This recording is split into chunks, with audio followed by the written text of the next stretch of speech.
ഭാഗ്യം മാറി മറിയും. പ്രിയപ്പെട്ടവർക്ക് ഗിഫ്റ്റ് കൊടുക്കുമ്പോൾ ഒന്ന് ശ്രദ്ധിക്കൂ. ഉപഹാരങ്ങൾ സ്വീകരിക്കുക അല്ലെങ്കിൽ നൽകുക എന്നത് എല്ലാവർക്കും ഇഷ്ടമുള്ള കാര്യമാണ്.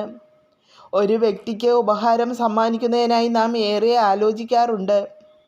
ഇത്തരത്തിൽ സമ്മാനങ്ങൾ അത് കൊടുക്കുന്നവർക്കും വാങ്ങുന്നവർക്കും സന്തോഷം മാത്രമല്ല, പോസിറ്റീവ് അല്ലെങ്കിൽ നെഗറ്റീവ് എനർജിയും നൽകുന്നു. വാസ്തുശാസ്ത്രം പറയുന്നതിനനുസരിച്ച് ചില സമ്മാനങ്ങൾ വളരെ ഭാഗ്യം നൽകുകയും ചില സമ്മാനങ്ങൾ നമുക്ക് ദൗർഭാഗ്യം തരികയും ചെയ്യുന്നു. ഇത്തരം സാധനങ്ങൾ സമ്മാനമായി നൽകുന്നതും ലഭിക്കുന്നതും വളരെ ശുഭകരവും അശുഭകരവുമായി തീരുന്നു. ഗണപതിയുടെ ചിത്രമോ പെയിൻറ്റിങ്ങോ സമ്മാനിക്കുകയോ ലഭിക്കുകയോ ചെയ്യുന്നത് വളരെ ശുഭകരമാണ്. ഇത് നിങ്ങളുടെ വീട്ടിൽ സന്തോഷവും ഐശ്വര്യവും കൊണ്ടുവരും.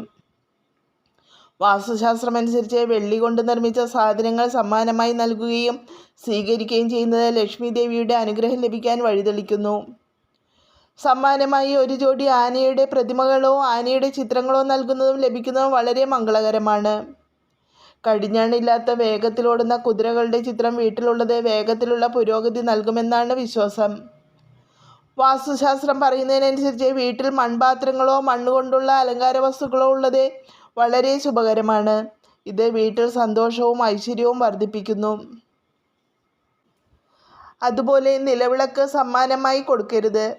നമ്മൾ ഗൃഹപ്രവേശം നടത്തുമ്പോഴും വിവാഹം കഴിഞ്ഞ് വധുവിനെ വീട്ടിലേക്ക് കയറ്റുമ്പോഴും നെയ്യൊഴിച്ച് 5 തിരിയിട്ട് വിളക്ക് കത്തിച്ചിട്ടാണ് വീട്ടിലേക്ക് പ്രവേശിപ്പിക്കുന്നത്.